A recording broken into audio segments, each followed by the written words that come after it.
Bonsoir, bienvenue dans le débat de France 24, un débat auquel vous pouvez participer via les réseaux sociaux. Il s'appelle Ali Al-Nimr, il a 22 ans, il a été arrêté à l'âge de 17 ans par les autorités saoudiennes pour avoir participé à des manifestations contre le régime saoudien. Et aujourd'hui, eh bien, il risque la décapitation et comme si cela ne suffisait pas, la crucifixion jusqu'à la décomposition de son corps.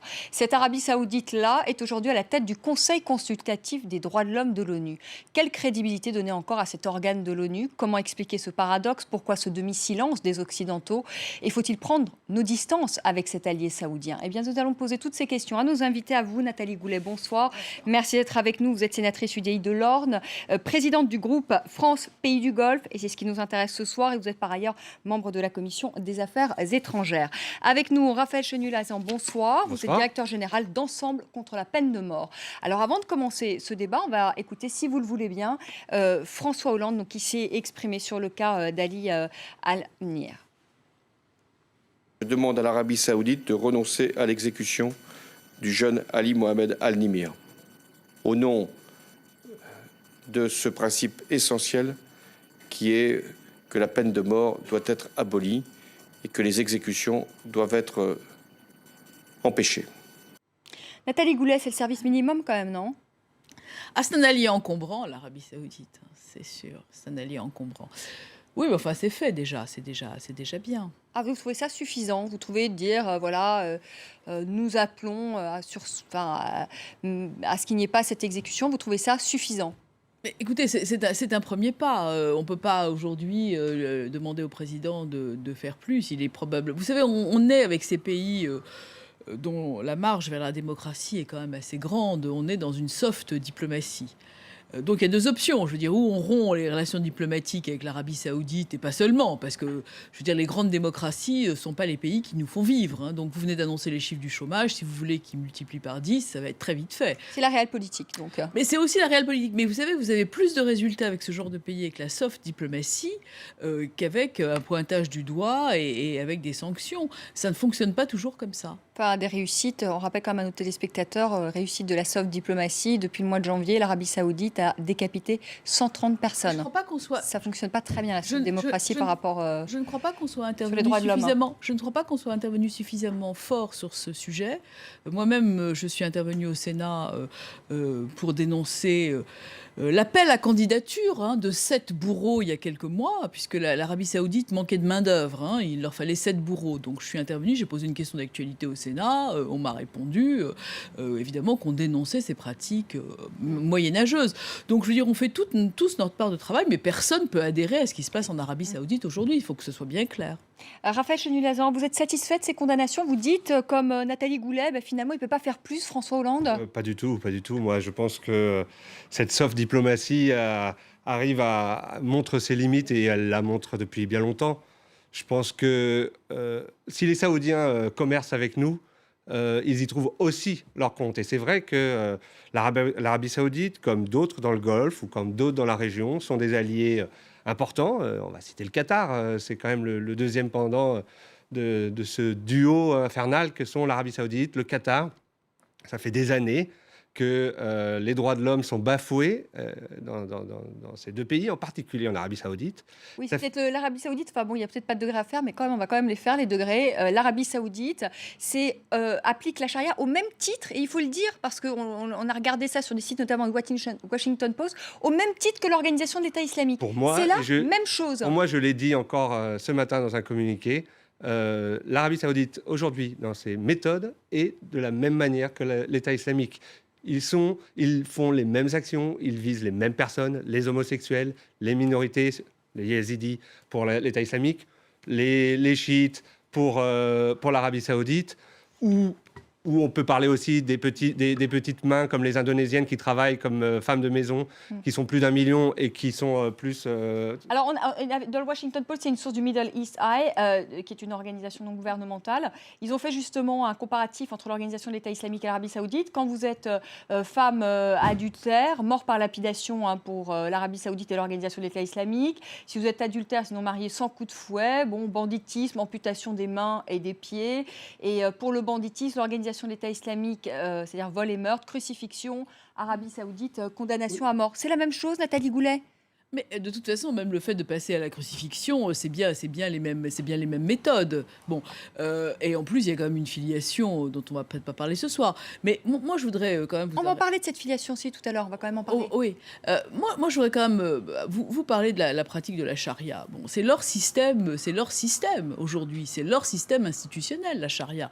Et c'est pas le seul pays qui pratique la charia dans la région. Bon.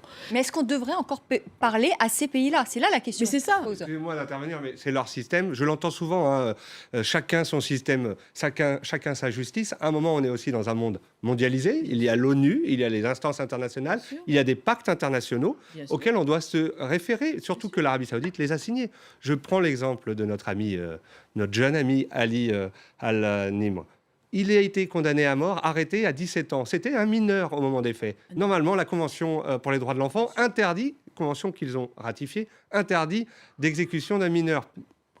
Là, c'est un système où ils sont dans une responsabilité internationale. Non, mais juste, c'est parce que la responsabilité internationale qu'il faudrait que les organisations internationales montrent un peu plus de foi et un peu plus de volonté dans la façon de gérer ce type de problème. Parce que la France toute seule n'y arrivera pas.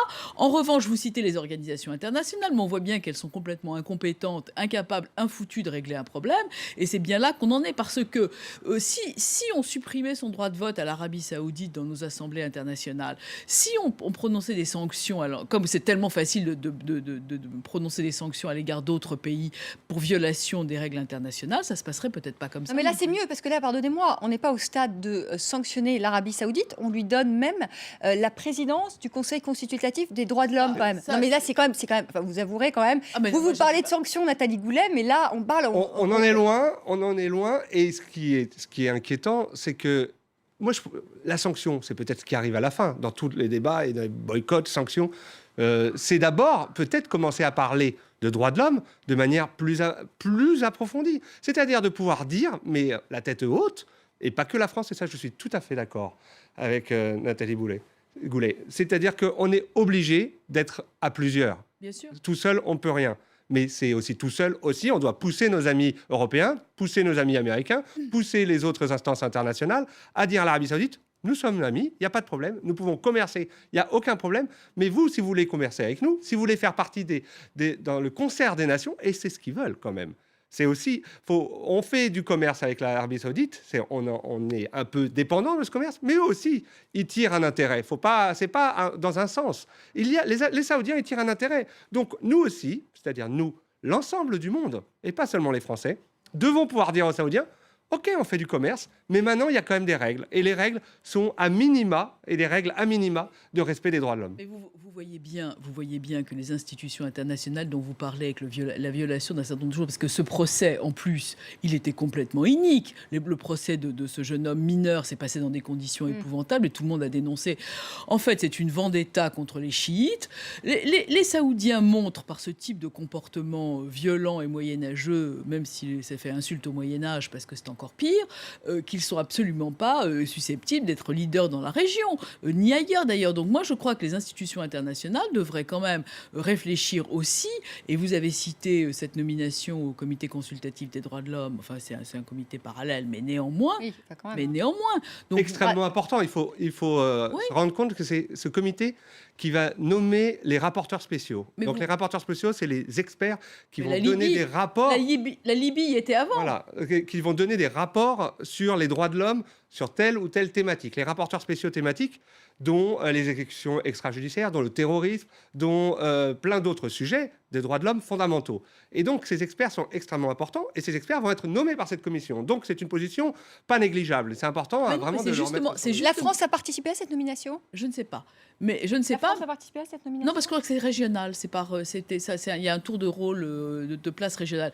Mais vous voyez, par exemple, s'il y avait eu un certain nombre de sanctions prises depuis Raif Badawi et depuis toutes les autres fois où on s'est déjà élu... Raif Badawi, on le rappelle à nos téléspectateurs, c'est ce jeune blogueur qui a été condamné à 1000 coups de fouet, qui en a déjà reçu reçu, je crois, 100 ou 200. Oui, puis on tout le attend monde que... s'est ému et tout le monde est intervenu, moi-même au Sénat, comme je vous l'ai dit. Donc, j'ai pas de poids, de mesure avec ce genre de choses. Mais si... Oui, mais Nathalie Goulet, vous êtes quand même dans ce groupe France... Oui, je le préside même. Oui, vous le présidez, France, pays du Golfe. Est-ce que vous leur dites, face à face, est-ce que vous leur Bien dites, sûr. c'est totalement, vous avez des méthodes barbares, est-ce que vous leur dites, ou est-ce que c'est Non, moi, j'ai aucun problème pour la le dire. soft diplomatie comme Ah ben vous non, dites, non, là. parce que si Et vous voulez, dites, en c'est pas bien. bilatéral, c'est beaucoup plus facile. À ce moment-là, ils nous répondent, on fera ça à notre rythme, on ne veut pas être imposé par l'étranger, etc. Je veux dire, c'est aussi ça la réponse qu'on a. Mais la réalité aussi de ce genre de choses, c'est que si des sanctions ou si un débat avait eu lieu dans les instances internationales, on aurait privé l'Arabie Saoudite de ce siège. C'est maintenant qu'il faut... Alors, vous parlez d'aller à leur rythme, c'est leur réponse. Il faut mettre maintenant, dans toutes les négociations, un calendrier, justement. On a reproché, et moi-même, je reproche, dans toutes les négociations qu'on a eues avec l'Iran, les négociations sur le nucléaire, on l'a pas lié aux questions des droits de l'homme. Oui. Et ça, pour moi, c'était une faute. Parce que le nucléaire, c'est intéressant, c'est fondamental, certainement. Mais la question des droits de l'homme et la démocratisation du système iranien, la réalité des droits de l'homme, qui est aussi... Vous ne pouvez pas comparer les deux. Je ne les compare pas, mais on parlait tout à l'heure d'États menés par la charia. Ils font partie de ces pays, de ces quelques pays menés par la charia, où aussi il y a un certain nombre d'abus autour de droits de l'homme qui est assez phénoménal aussi. Ce n'est pas forcément la même situation, mais la situation est par contre intéressante. On devrait, dans ces deux pays, lier nos négociations, nos relations économiques, politiques, avec aussi les droits de l'homme. Mais ça viendra. Le nucléaire était vraiment un cas à part. Nathalie Goulet, mais est-ce qu'il ne faudrait pas aujourd'hui prendre un peu nos distances avec cet Ali saoudien? Parce que bon, il y a la question certes des droits de l'homme, mais c'est aussi un pays qui est accusé d'avoir soutenu à un moment donné l'organisation de l'État islamique en Syrie pour contrer à la fois le Hezbollah et l'Iran présent en Syrie. Est-ce qu'il ne fallait pas prendre aussi nos distances, même s'il y a eu un revirement de l'Arabie saoudite qui aujourd'hui se sent menacée par l'organisation de l'État islamique? Mais ils sont quand même soupçonnés d'avoir financé aussi cette organisation. C'est parce qu'elle est menacée qu'il y a eu le virage, parce que sinon on sait oui, pas. mais avant qu'il y ait le virage, c'était toujours notre allié et il finançait quand même en sous-main l'organisation de l'État islamique. Et la France n'a pas dénoncé. Ce sont des familles, c'est pas l'État. On sait très bien comment ça s'est passé. Ceci étant, je partage assez l'idée d'un calendrier sur l'évolution. Oui, mais vous ne répondez pas, pardonnez-moi Nathalie Goulet, à ma question. Est-ce qu'il faut prendre nos distances vis-à-vis de cet allié? Mais je crois qu'on ne peut pas les prendre, surtout. On ne peut pas se permettre de les prendre, vous voulez dire, parce qu'économiquement, on est trop dépendant et parce qu'on a besoin d'eux dans la région. Mais moi, je veux bien qu'on fasse ce qu'ont fait les Hollandais au moment de la guerre du Kippour et se sont mis tous à prendre leur vélo pour ne pas dépenser de pétrole.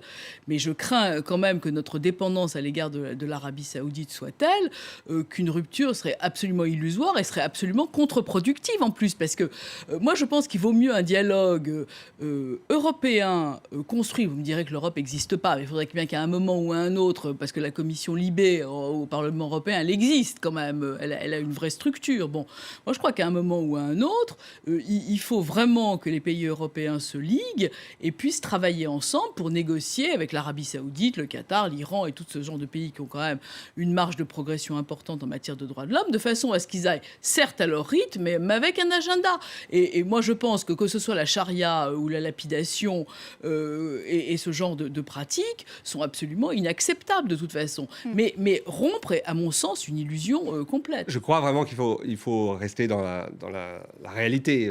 Boycotter l'Arabie Saoudite aujourd'hui est impossible. Prendre de distance, d'une certaine manière, on prend un peu quand même malgré tout nos distances. On s'est rapproché quand même maintenant un peu de l'Iran, donc ça va peut-être. Oui, mais l'idée c'est qu'il faut que l'Iran aussi aille dans le sens de plus de droits de l'homme, et c'est instaurer un calendrier. Et c'est ça, prendre ses distances. C'est pas forcément prendre ses distances ni politiques ni économiques. Prendre ses distances, c'est être leader avec d'autres. C'est surtout avec d'autres, mais être leader, et je crois que la France a une place de leader sur ce dossier, être leader de ce calendrier des droits de l'homme. On discute ensemble, on est amis, mais on a une fermeté, on a des valeurs. Et ce n'est pas les valeurs françaises, pas les valeurs européennes, c'est les valeurs instituées dans la Charte des droits de l'homme, dans les pactes internationaux de l'ONU. On ne va pas chercher ailleurs. Oui, enfin, l'ONU, et je rappelle, qui a quand même accepté que l'Arabie Saoudite nomme au Conseil consultatif des droits de l'homme, qui prenne cette présidence-là. Donc on peut aussi se poser de la question là, de la crédibilité aussi aujourd'hui Le général de Gaulle disait ce grand machin, ou je ne sais plus comment... Vous voyez, oui. Nathalie Goulet, est-ce que vous pensez que le roi Salman va gracier ce jeune homme? Est-ce que Ça, vous y c'est croyez? Laïd El-Kébir, si c'est pas maintenant, ce sera jamais. Moi, j'ai peur que la pression internationale ait un effet inverse. C'est toujours le problème qu'on se pose. Bon, maintenant, peut-être que s'il y a une vraie pression internationale, il le fera parce que c'est Laïd et que précisément c'est un bon moment. Mais moi, je voudrais quand même attirer votre attention sur la zone dont on parle. Hein. L'action de l'Arabie Saoudite au Yémen, quand même ciblé également contre les chiites. Ce jeune homme est chiite. La haine pathologique contre l'Iran chiite pose aussi un problème. Son rôle en Égypte est aussi intéressant à examiner. Donc vous avez là un acteur qui pourrait être un acteur majeur dans le cadre d'un mariage de raison pour apaiser ce golfe et qui attire sur lui cette attention plutôt négative avec des comportements qu'on ne peut pas accepter. Et ça, c'est très, très ennuyeux pour la stabilité de la région. Raphaël Chenulazian, vous croyez à une grâce? Oui, moi je crois, parce que c'est peut-être un peu pour eux le condamné de trop. Ils ont l'habitude qu'on n'en parle jamais. Ça fait 134, mais je pense beaucoup plus que 134. Plus de 130 exécutions. depuis Raif le début de Badawi, l'année. on en a beaucoup parlé quand même. L'année dernière, mais il n'a pas été condamné à mort, il a été condamné à 1000 coups de fouet. Mais on n'a pas parlé, par exemple, de la jeune Leila Bassem, qui a été décapitée, une jeune birmane, dans la rue. Et la vidéo a fait le tour de tout le web, et une vidéo atroce. Et la seule réponse politique qu'a pu apporter l'Arabie Saoudite, c'est de congédier le policier qui avait pris la vidéo et en l'accusant de haute trahison. C'est la seule réponse. Donc, il n'y a pas eu de grandes déclarations à ce moment-là. On se sent un peu seul en tant qu'organisation des droits de l'homme à ce moment-là. Mais donc, il a l'avantage, Ali Al-Nimr, c'est de, à lui tout seul, représenter beaucoup de choses. C'est un mineur. Enfin, il est plus mineur, mais il a été mineur au moment des faits. Il est le délit d'opinion, puisqu'il a été accusé pour avoir manifesté. Délit des minorités chiites. Il représente les procès inéquitables. Lui tout seul, il représente tous les droits de l'homme. C'est-à-dire. Mais est-ce qu'il ne serait pas aussi un exemple, parce qu'on le dit à nos téléspectateurs, ils viennent d'une région de l'ouest de l'Arabie Saoudite où se trouve justement cette minorité chiite, qui est une région très pétrolifère, exactement, donc une région stratégique pour l'Arabie Saoudite. Et est-ce que finalement, en l'exécutant, est-ce que ça ne sera pas aussi faire un exemple, Nathalie Goulet, pour il est aussi le neveu, s'il y avait une révolte il est aussi demain le neveu d'un chef religieux chiite connu. Est-ce qu'il n'y a pas ce risque-là aussi d'en faire un exemple finalement par rapport aux chiites? J'aime pas beaucoup les paris sur ce genre de choses. Ouais. Parce que quand on connaît ces pays et l'Orient compliqué, moi j'éviterais de parier. Et très honnêtement, même si ça a l'air d'une dérobade, et je ne suis pas quelqu'un qui se dérobe en règle générale, je continue à penser que le travail d'une soft diplomatie et aussi des organisations internationales, qui à mon sens ont un rôle majeur, parce qu'elles font bloc. Parce que si on sanctionne, vous voyez, le deux poids, deux mesures, c'est très facile de sanctionner l'Iran et de mettre des boycotts. On ne sanctionne jamais. C'est un peu le deux poids, deux mesures quand même qu'il y a eu. On ne sanctionne jamais avec l'Iran. On ne sanctionne jamais l'Arabie Saoudite. C'est le deux poids, deux mesures. Donc je vous dis, arrêtons le deux poids, deux mesures et appliquons les mêmes critères. Là, le processus, on l'arrête, puisque avec l'Iran, on relance les négociations, mais pas sur les droits de l'homme. Aujourd'hui, on ne peut plus parler de droits de l'homme en Iran. Ni au sein du Parlement européen, ni aux États-Unis. Merci à tous les deux. C'est la fin de ce débat et on en reparlera évidemment de Ali Mohamed Al-Nimr qui est donc toujours incarcéré en espérant qu'il ne soit pas, que l'Arabie Saoudite n'exécute pas ce jeune homme. On se retrouve dans quelques minutes pour le rappel des titres et puis le second débat de la soirée. Nous allons parler de la visite du pape à Washington. Il était devant les parlementaires américains, le pape François. À tout de suite.